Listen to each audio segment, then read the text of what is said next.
So the Port of Vancouver owns 13 acres of this waterfront area. This building that we're in is owned by the Port of Vancouver. It's been owned by the Port of Vancouver for more than 100 years. So this area for us is significant, and it's important to us for a couple of reasons. To the west of the port-owned property, there's 33 acres of land that was most recently owned by Boise Cascade and then sold to the GreenWorks Corporation in 2007. And GreenWorks has been preparing the site for a large project known as the Waterfront Vancouver. And as you go outside and you look around, you can see a lot of activity and a lot of buildings and a lot of construction. And it's exciting to see that project move forward. This summer, the city is going to be moving forward on their construction. They're moving ahead rapidly, and as you can look down the waterfront, you can see all the progress that they have been making. They have their 7-acre park that they're working on right in front of that 33-acre development as well. It's in the neighborhood of a almost $30 million waterfront park. It is going to be a fantastic community asset for us to enjoy. So at the same time that the GreenWorks project's moving forward, the port, we're interested in redeveloping our own property down here at Terminal 1. We're leasing a couple of those, of our 13 acres, a couple of those acres to GreenWorks so they can complete their project footprint. And then the port, as I said, is developing these 10 acres that we're talking about this afternoon. This is a really important location for the port. It's the birthplace of the Port of Vancouver. So 100 years ago, in this location that we're in, we shipped prunes and lumber and things from this port. So it has a historical value to us that we want to preserve and capture and keep as an asset for the community. What happens here is important to us. It has this great location as an entrance into our community. And as we look to develop it, we want to work and have a seamless vision and connection with the development going on to the west as well. So while we're going to do something a little bit different, we're also going to have this connection to the waterfront and the waterfront project to the west. And we're very excited about partnering with GreenWorks in the city and helping to develop this waterfront area. So I love this photo. This is an interior photo of the Port of Vancouver waterfront. So really where some of you are standing, where I'm standing, that's the structure that we're in. And while we can't completely just remodel the structure and reuse it, we are going to be deconstructing it and taking components of that building that we're in, this building that we're in, and then using that into a new structure, a new building, the marketplace building that you see on that far wall over there. And using some of the historic materials, using some of the concepts, there are a lot of valuable wood beams that we really anticipate being able to use in the new building as well too. Our Terminal 1 features, what we hope to accomplish here, a number of green space activities for the public. As you can see in some of the drawings, there's a lot of walking and biking opportunities. We want to renovate the amphitheater that we currently have into a space that people want to go and it's usable for a number of uses. We anticipate and really hope that there are restaurants, craft breweries, a lot of local and fresh foods that people can come down and enjoy. And we want it to be an area that the public can come down and enjoy the river. And by enjoying the river like today, and as we sit in this room, you can look out and see the Columbia River. We're literally over the Columbia River right now. And it's really a unique opportunity and location to be able to highlight this location and what we have. So we want to be able to take that history of the port and Vancouver and make it a fabulous public amenity. We also want, as we continue to develop, look at the local and regional art that can be down here and highlighted in this development as well. So our schedule for this year and next, there are several things that we are working on and that we will accomplish. The dock structure that is existing right now, again, parts of it are 100 years old as well. So we're going to do some temporary work on that structure, some stabilization, so that we can keep this current structure, Warehouse 23, and these public spaces operating for the next few years. We're also going to work on the construction of the Renaissance Trail. So as you look through some of these designs, we're going to have that trail up and operational and begin working on parts of that trail so that we'll connect up with City Park to the west and then to the east, that trail section as well. We have hopes to do a groundbreaking for a hotel, AC Marriott, which would be to the west of us. That would be a 160-room hotel. AC Marriott and Vesta Hospitality is the development partner that we're working with. So we're hoping to see that hotel break ground next year. We've also deconstructed, and I don't know if you've all noticed, to the west of us was an office building that we had, the Columbia Shores building. And our crews have deconstructed that and torn it down this last month.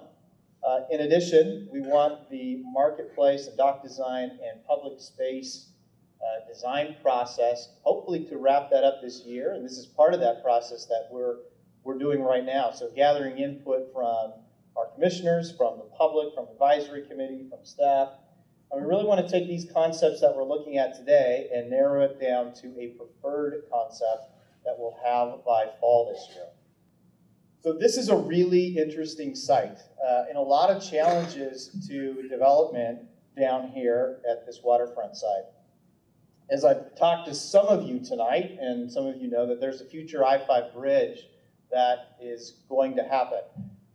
I couldn't tell you when exactly, but we know that one will happen, and we know that it's going to affect our site. So some of what we've done in terms of where we would put the marketplace building, how we've structured the lots, where we would put buildings, it's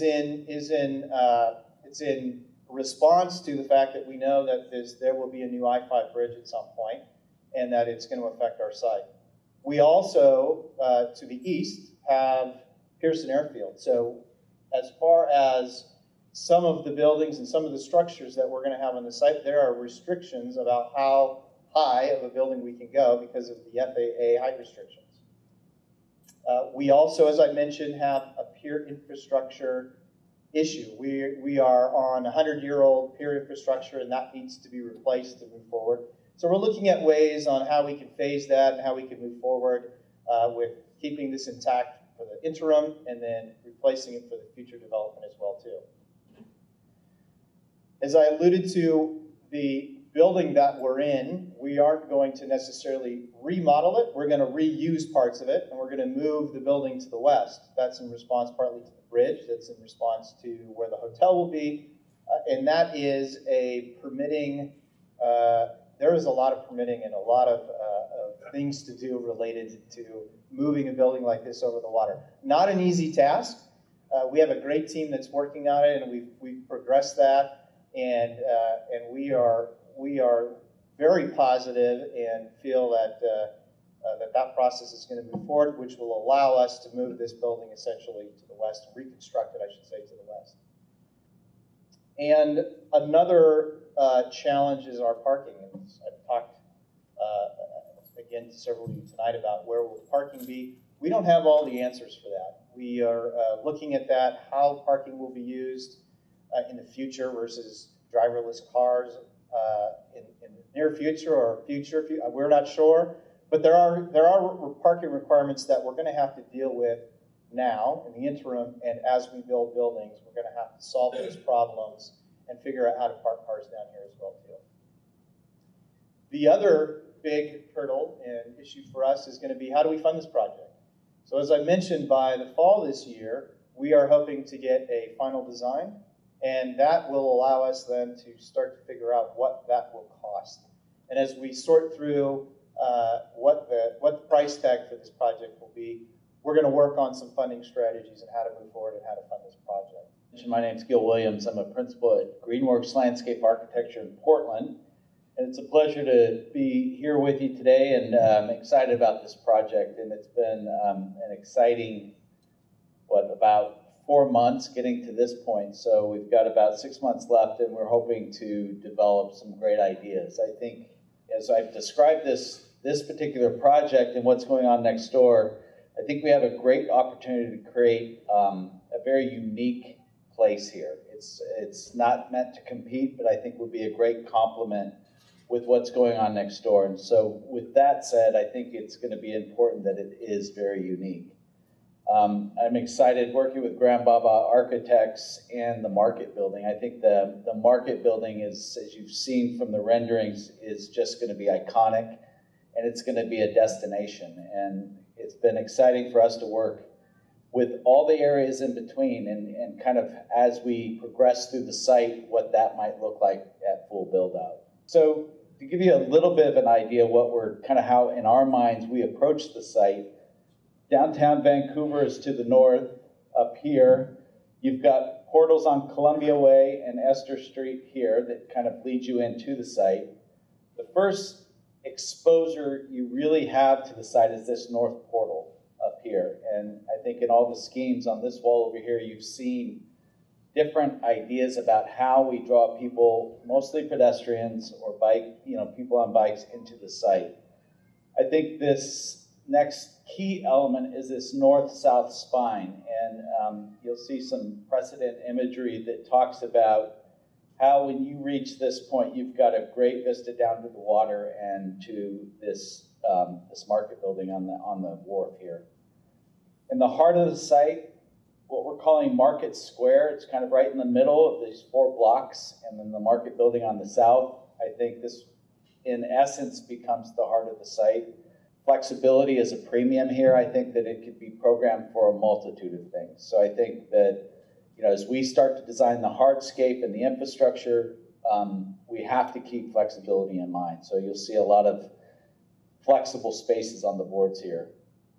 The Renaissance Trail, as Jonathan referred to, is, by all means, pedestrian and bike access to the site. I imagine as you cross over through this east portal into the site, ideally for me, you get off your bike and you walk. And that's what I envision people doing, is that they're on the trail, as they get off, and this becomes a place, you've arrived, you get off. The sense is that this is a very vibrant, urban-like streetscape, and there's people on it, and it's very active, and that's the idea.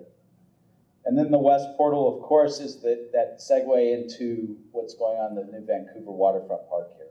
Concept 1, we've got 3 concepts, and just variations in each one. I anticipate we're going to get bits and pieces from all of these concepts. Ultimately, I think there's good parts to each of them. Concept 1, we've labeled it reuse. The idea being this is a historic district, a historic site. The idea is that we try to recreate some of what was here 100 years ago. We look at maybe more of an industrial character, more of an urban streetscape. There's some precedent images that kind of indicate that. I think having from north to south a very strong axis here that could be remnant buildings or have that feel to it, that it's got a very urban feel to it. Working in this middle space with maybe you've seen some pictures over here of some space frames with some plants on them, that it is a flexible type space. And I think there are a lot of examples of what that could look like. On this side of the Market Building, it's a spill out, and again, I think a complement to the Market Building and an outdoor space that you can come out into, and then a reuse of the amphitheater as more of a paneled lawn areas. This wouldn't be real lawn, it'd more likely be synthetic lawn. It's very common these days and very versatile, but an area out here where you could get kind of maybe your back to the noise of the freeway and looking downriver. This is, again, a close-up of the north portal, and when I speak of precedent images, we're not reinventing the wheel here. There's a lot of examples, a lot of really good examples of urban design, and so we try to tap into those and some of the good ideas. And so I think you'll see in these precedent images kind of a feel for what we're after when we try to create these streetscapes. And as you transition out of that space here into the main Market Square, you can imagine from this building face all the way down having a very flexible open plaza area. Columbia Way right now runs here, so what we've done is take this paving across Columbia Way So it makes it more of the pedestrian and less of the automobile. So I think the idea here is that if you had a festival or some big event, that you could put bollards in here and block this off to auto traffic, and this becomes one giant public space with a terminus right at the face of the market building. The reuse of the amphitheater and the wharf, I think, is going to be very important. We've looked at 3 ideas for that. There's certainly cost implications. I think they're all relatively the same. This is an idea where we talk about just leaving it in place and adapting it for a different use. It's not the concrete you see out there now. This, I think, would be a lot more user-friendly. Where you see these stars like this is indicating areas for interpretation in public art. I think that regardless of what scheme we go with, it'll be a very important part of this is that we interpret this site's history as well as integrate art into it. These are, and you'll see these at the top of each of these over here, these are more three-dimensional type studies. I think it's important as you start to get taller buildings, you want to make sure that you keep the pedestrian in mind. And so we do these massing studies so we can make sure that as we get trees and start to layer things in, that pedestrians don't feel minuscule in that space. And so it's real important as we start to study this and how it feels next to these big buildings that there are places that kind of have a human scale to them. The next idea, concept 2, is called revive. And that is where the other one's more industrial and urban. I think revive is, I think of it as being more active in terms of maybe, I think they're all family friendly, but I think this one obviously has a family or more family focus to it. Beginning with this is that when you come under the portal at Columbia Way, is trying to get people's view directly into the heart of the site. The previous scheme, you had to come over here in order to get oriented on the market building. I think with this one, if we can open up this corner, we have a better chance of getting people drawn into the site. So that's kind of what that's indicating there. And then the next slide, you can see that I think if you come down here with your kids and family, that there's a lot more sorts of attractions for them. There's this big lawn panel in the middle that could be multiple uses. It could have, pickup games. It could be concerts. It could be, Frisbee. It could be a lot of things. As you move through the site to the plaza, you can see we've taken that amphitheater, and you can see where the precedent images if you get a chance later to look at the boards, and adapting it in terms of maybe a playground for kids with a little more active use for kids and families. Some of the playground you can find these days they're almost like artwork, and I think it's important that this place, if people talk about it, they go, they want to go there. Have you seen that aspect of Terminal 1? And I think this has the chance to be that draw. With a real iconic playground on that, with using that slope. And so there's, I think, a kind of efficient reuse of that amphitheater.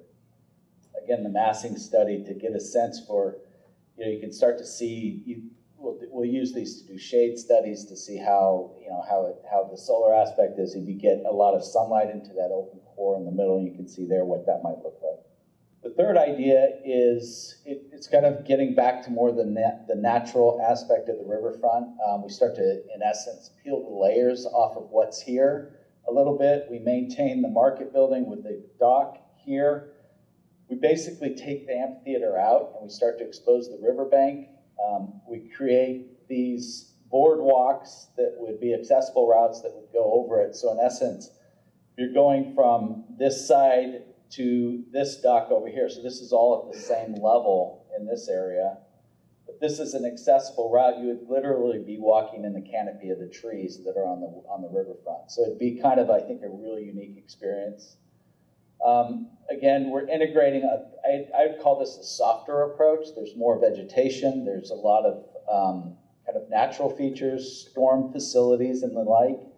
And again, this is a different design, providing service access along this route here, using the park space as kind of sustainable storm features.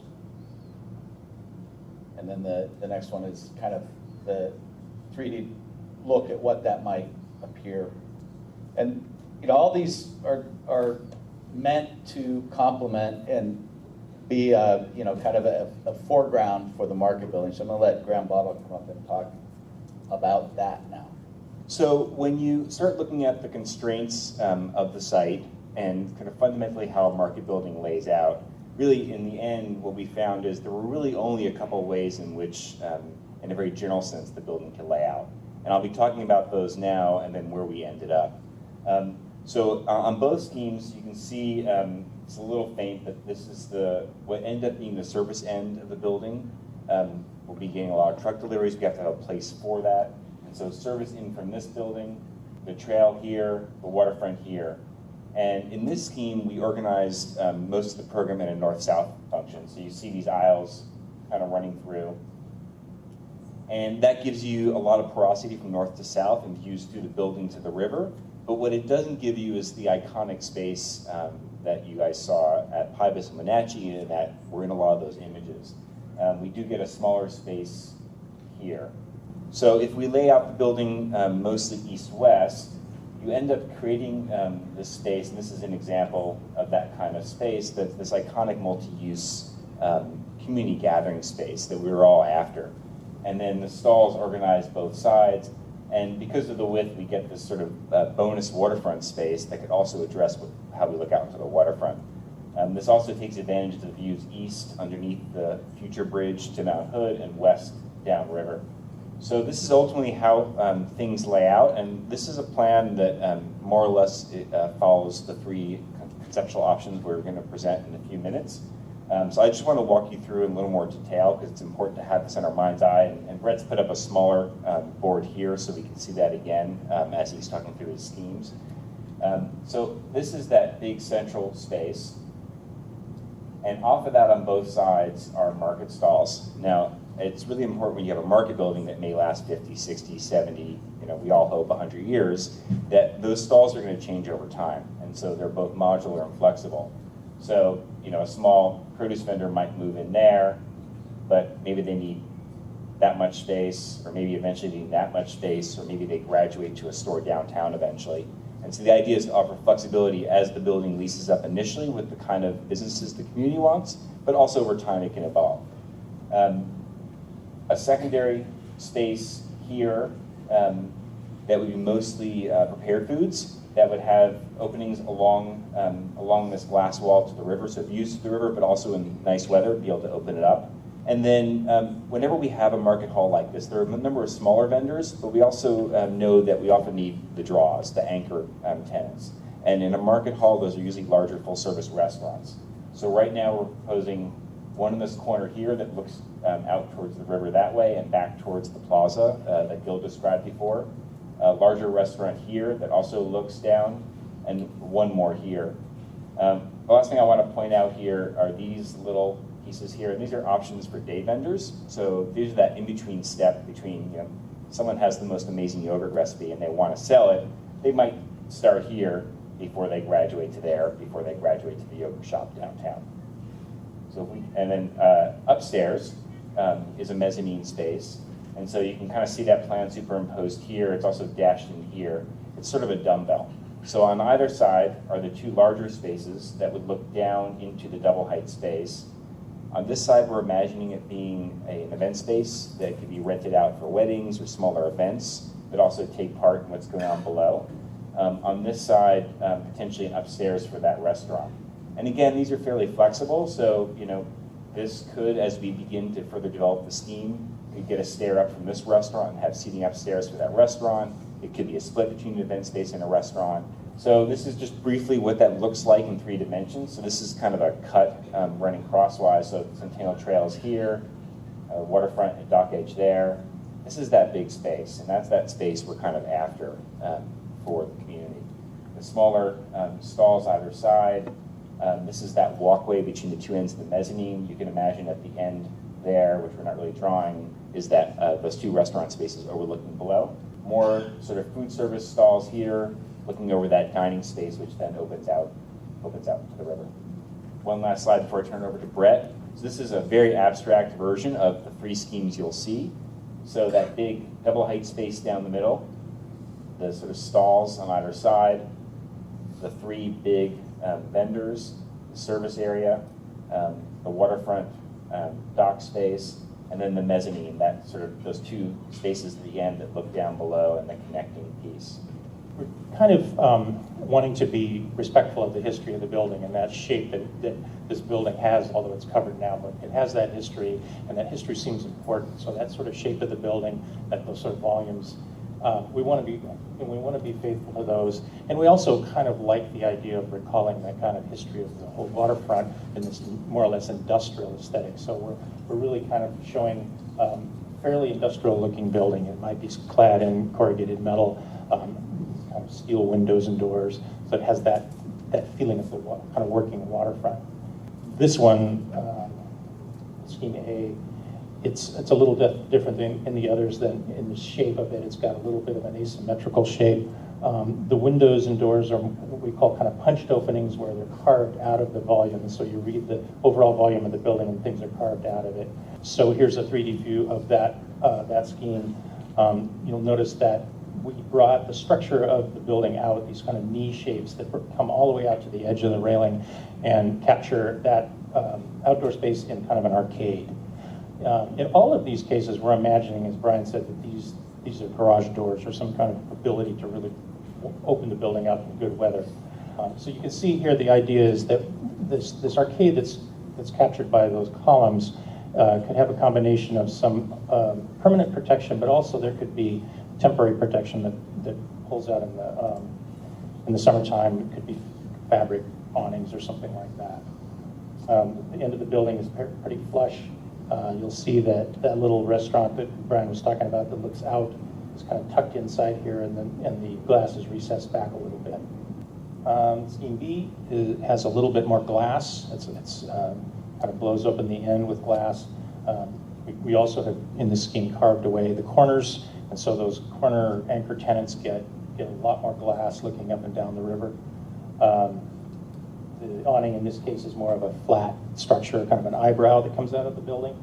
And in this iteration, we've included a little balcony, kind of like the Healdsburg shed, where there's a possibility that event space could spill out through the glass and have a little balcony overlook up the river. So you can see here in the 3D view that sort of more porous open ends of the building in the corners.